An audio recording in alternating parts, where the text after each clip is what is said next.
Okie dokie, if you're here to see how to put an inside corner on an exterior house, well, you're in the right spot because I'm going to do this one right here. It's coming close. This is my corner. It's an inside corner on the exterior house. There is no trim currently there. If there is, you need to remove it. And all I'm doing is you're going to want to find what kind of wood you want to put in there and make sure it comes out, you know, far enough to where the water ain't going to go back in there. First thing you want to do is find out what size board you're going to need. In my case, I'm using a 2x2 for about $2 at Lowe's. Real cheap wood. It comes with a problem though. Sometimes they're not perfectly straight, so you're going to have to bend them a little bit. But what you're going to do is find out your measurement from the top to the bottom. And I have, in my case, I'm going to place it right here. Okay? First thing I'm going to do is put a nail in right at the top.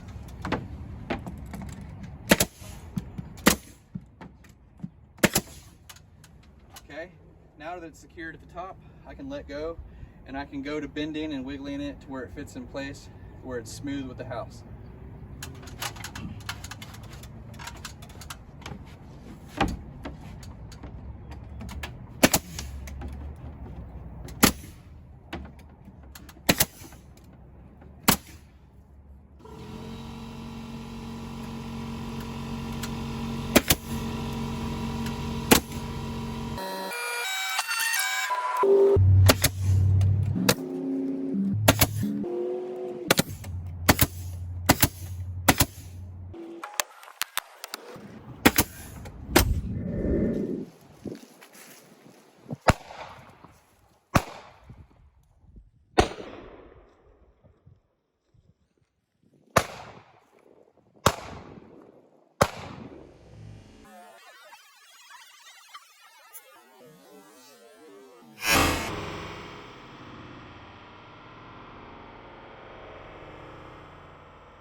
Okay, now I've put nails in on every high point on the boards, which is right here.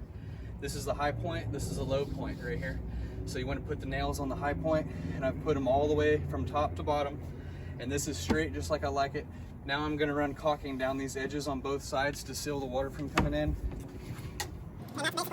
So what this looks like. If you're curious on how to do an outside corner, I have a video on that as well. And that's that.